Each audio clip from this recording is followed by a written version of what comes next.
បទការការពីប្រមាណឆ្នាំមុនបន្តិចនៅក្នុងឆ្នាំ1986នៅឯទីក្រុងអូហាយ៉ូនៅសហរដ្ឋអាមេរិកយើងហ្នឹងគឺមាននៅព្រឹត្តិការណ៍ដ៏ធំមួយដែលគេបានបង្ហោះនៅពេទ្យប៉ោងរហូតដល់ទៅ 1.5 លានពេទ្យប៉ោងឯណោះទៅលើមេឃយើងសម័យពេទ្យប៉ោងហ្នឹងទៅគឺថាវាច្រើនសន្ធឹកសន្ធាប់មែនតើហ្មងហើយមានគ្រប់ពណ៌ទាំងអស់មើលទៅគឺស្រស់ស្អាតខ្លាំងមែនតើក៏ប៉ុន្តែមានពីណាគេទៅដឹងទៅបាទថាព្រឹត្តិការណ៍ដ៏ធំមួយនេះគឺប្រែក្លាយទៅជាសោកនាដកម្មបង្កឲ្យមានមនុស្សបាត់បង់ជីវិតច្រើនអ្នកទៅវិញដោយសារតែនៅពេលដែលគេបានបង្ហោះពេទ្យប៉ោងហ្នឹងទៅគឺមានភ្លៀងធ្លាក់មកដែលធ្វើឲ្យពេទ្យប៉ោងហោះទៅលើមេឃសុកហ្នឹងគឺត្រូវធ្លាក់ចូលមកខាងក្រោមដីទាំង1.5 លានពេទ្យប៉ោងនឹងតែម្ដងអញ្ចឹងកុំឲ្យចាំយូរយើងទៅនិយាយពីព្រឹត្តិការណ៍ Balloon Face ដែលបានកើតមានឡើងនៅឯទីក្រុងអូហាយ៉ូកាលពីឆ្នាំ1986ទាំងអស់គ្នាអូខេអញ្ចឹងបាទអត់ទាន់បាន subscribe ទេកុំភ្លេច subscribe ម្នាក់មួយបើមើលនៅលើ Facebook កុំភ្លេចចុច follow ខ្ញុំម្នាក់មួយផងអូខេចឹងសម្រាប់ព្រឹត្តិការណ៍ដែលខ្ញុំបាននិយាយមិញហ្នឹងគឺមានឈ្មោះថា Balloon Fest 86ឬមួយក៏ Balloon Fest 1986ដោយសារព្រឹត្តិការណ៍ហ្នឹងគឺធ្វើឡើងនៅក្នុងឆ្នាំ1986នៅថ្ងៃទី27ខែកញ្ញាឆ្នាំ1986នៅឯទីក្រុង Cleveland រដ្ឋ Ohio នៅសហរដ្ឋអាមេរិកយើងហ្នឹងហើយសម្រាប់ព្រឹត្តិការណ៍មួយនេះផងដែរគឺត្រូវបានរៀបចំឡើងដោយក្រុមមួយមានឈ្មោះថា United Way ដែលគោលបំណងនៃការរៀបចំនៅព្រឹត្តិការណ៍មួយហ្នឹងគឺបើយើងគិតទៅវាល្អទេគេរៀបចំដើម្បីរង្គៀតថវិកានៅក្នុងការចូលរួមជាសប្បុរសធម៌ឬក៏យើងហៅថា charity ហ្នឹងមានន័យថាអ្នកដែលចូលរួមហ្នឹងអ្នកដែលពួកគាត់បានបរិច្ចាគចូលទៅកាន់ក្រុមមួយហ្នឹងគឺគេនឹងយកថវិកាហ្នឹងដើម្បីជួយទៅដល់មនុស្សខ្វះខាតជួយទៅដល់សាលារៀនអីផ្សេងៗអីអញ្ចឹងណានៅក្នុងគោលបំណងសប្បុរសធម៌គេឲ្យក្រៅពីដើម្បីរង្គៀតថវិកាហ្នឹងខាងអ្នកដែលគាត់បានបង្កើតនៅកម្មវិធីមួយហ្នឹងឡើងមកគាត់ក៏ចង់ឲ្យព្រឹត្តិការណ៍ដែលគាត់បានបង្កើតហ្នឹងចូលជា Guinness World Record ឬមួយក៏ចូលជាកំណត់ត្រាពិភពលោកដែលទទួលបានសុំមួយបង្ហាញថានេះគឺជាព្រឹត្តិការណ៍នៃការប្រហោះបេប៉ោងធំជាងគេបំផុតមួយនៅក្នុងប្រវត្តិសាស្ត្រមនុស្សជាតិអីអញ្ចឹងទៅដើម្បីគេគឺដើម្បីធ្វើឲ្យដូចជាទីក្រុង Cleveland រដ្ឋ Ohio របស់គេហ្នឹងគឺល្បីជាងមុនមានន័យថាកាលមុន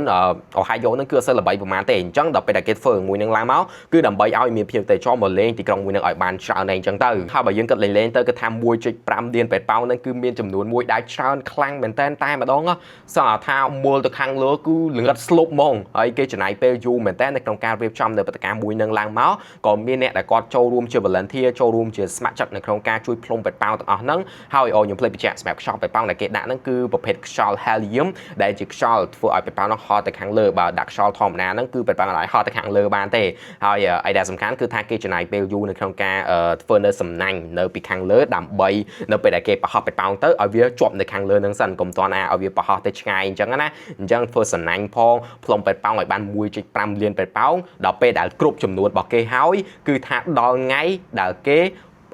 កាត់សណាញ់ខាងលើនឹងចោលដើម្បីឲ្យពេទ្យប៉ោងហ្នឹងហោះទៅតែម្ដងហើយនៅថ្ងៃនៃការកាត់សណាញ់ពេទ្យប៉ោងហ្នឹងគឺមានអ្នកដែលបានមកចូលរួមមើលហ្នឹងដល់ទៅ 100k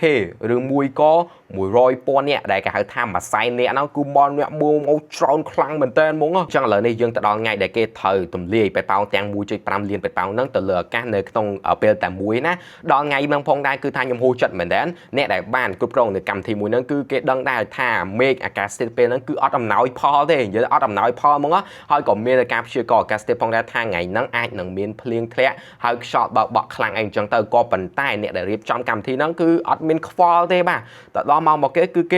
េទម្លាយពេទ្យប៉ោងហ្នឹងឲ្យហោះទៅតែម្ដងវិនាទីដំបូងនៅពេលដែលគេទម្លាយពេទ្យប៉ោងទាំងអស់ហ្នឹងហោះទៅលើមេឃទៅគឺថាមានការអបអរសាទរពីមនុស្សច្រើនខ្លាំងមែនតើគេទាញទូរស័ព្ទមកថតអីអញ្ចឹងទៅក៏ប៉ុន្តែបានមិនទាន់បាន1ម៉ោងស្រួលបួលផងបាទគឺមានខ្យល់ខ្លាំងមែនតើហ្មងខ្យល់ខ្លាំងហើយមកជាមួយនឹងភ្លៀងដែលបង្កឲ្យមានភាពវឹកវរភ្លាមតែម្ដងព្រោះថាដូចបានដឹងអញ្ចឹងតើមានខ្យល់មានភ្លៀងមកអាពេទ្យប៉ោងដែលហោះទៅខាងលើហ្នឹងគឺវាអាចទៅលើទៀតបានទេគឺវាត្រូវតែធ្លាក់តាមដំណក់ទឹកភ្លៀងចូលមកខាងក្រោមដោយសារតែមានភ្លៀងធ្លាក់ហើយខ្យល់ខ្លាំងបែបហ្នឹងហើយគឺធ្វើឲ្យសព្វនាដកម្មដ៏ធំមួយបានកើតមានឡើងតែម្ដងព្រោះថាពេទ្យប៉ោងហ្នឹងគឺវាធ្លាក់ចូលមកខាងក្រោមអស់ហើយបាទពេទ្យប៉ោងខ្លះទៅគឺធ្លាក់ចូលទៅកាន់បឹងចូលទៅកាន់ទន្លេខ្លះទៀតចូលទៅកាន់ពលានយន្តហោះធ្លាក់ពេញផ្លូវពេញទីក្រុងហ្នឹងគឺសុទ្ធតែពេទ្យប៉ោងទាំងអស់តែម្ដងយើងមនុស្សកន្លែងខ្លះគឺត្រូវបិទផ្លូវចោលព្រោះថាពេទ្យប៉ោងហ្នឹងវាច្រើនខ្លាំងពេកអញ្ចឹងហើយអ្នកដំណើរគឺអាចជិះម៉ូតូជិះឡានទៅមុខទៀតបានទេហើយមានពលានយន្តហោះមួយនៅក្នុងទីក្រុង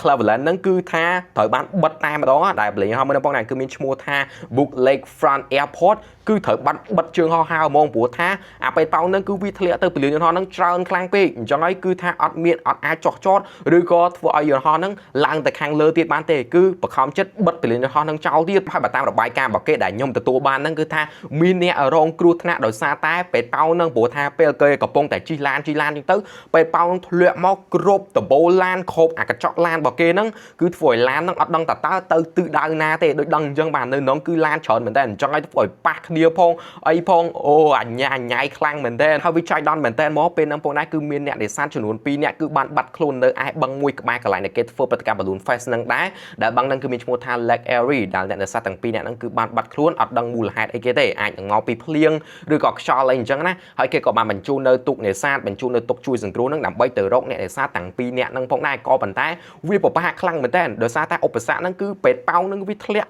បត់អាកន្លែង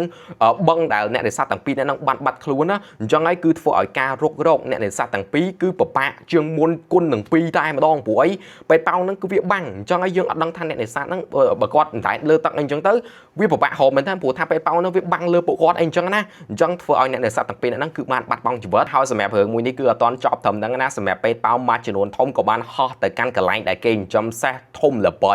ដែលសេះនឹងប្រភេទពពួក Arabian មួយចំនួនហ្នឹងគឺវាបានភ័យដល់ពេលអញ្ចឹងទៅវារត់ចេញពីកន្លែងដែលគេចិញ្ចឹមហ្នឹងផ្អើលពេញធុងរបស់គេដែលម្ចាស់សេះហ្នឹងក៏បានធ្វើការប្តឹងទៅកាន់ក្រុមអ្នកដែលរៀបចំនៅព្រឹត្តិការណ៍ហ្នឹងអាក្រុម United Way ដែលគេរៀបចំនៅព្រឹត្តិការណ៍ Balloon Fest ហ្នឹងប្តឹងទារសំណងក្រោយមកក៏ខាង United Way ហ្នឹងគេក៏បាន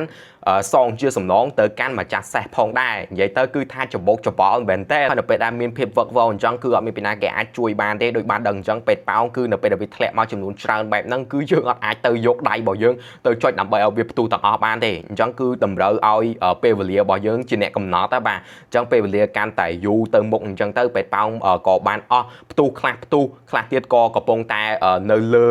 ទឹកទន្លេនៅតាមផ្លូវដែលខ្លាចទៅជាសម្ញាំដ៏ធំមួយត្រូវបានគេប្រមូលយកទៅបោះចោលពេញហ្នឹងហ្មងនិយាយទៅគឺថានៅលើតុខ្វក់មកសុទ្ធតែពេទ្យប៉ោងតាមផ្លូវពេទ្យប៉ោងលើដំបូលពេទ្យប៉ោងកន្លែងអាកាសចរអាកន្លែងយន្តហោះត្រូវចោះចតអីហ្នឹងគឺសុទ្ធតែពេទ្យប៉ោងពេញហ្នឹងតែម្ដងខ្លាចទៅជាសម្ញាំមួយដែលគេត្រូវបោះសម្អាតទៅវិញហើយសម្រាប់រឿងមួយនេះគឺមានតែប៉ុណ្្នឹងទេបើស្ដាប់ដល់ចុងនេះកុំភ្លេច comment ពាក្យថាហេងស្មោះមកចាំខ្ញុំឲ្យកដោម្នាក់មួយហើយបើចង់ឲ្យខ្ញុំនិយាយពីរឿងអីបន្ថែមទៀតកុំភ្លេច comment នៅខាងក្រោមវីដេអូមួយនេះមកចាំខ្ញុំលើកយកមកនិយាយឲ្យតាមបានស្ដាប់អូខេអញ្ចឹងជួបគ្នានៅវីដេអូក្រោយបាយ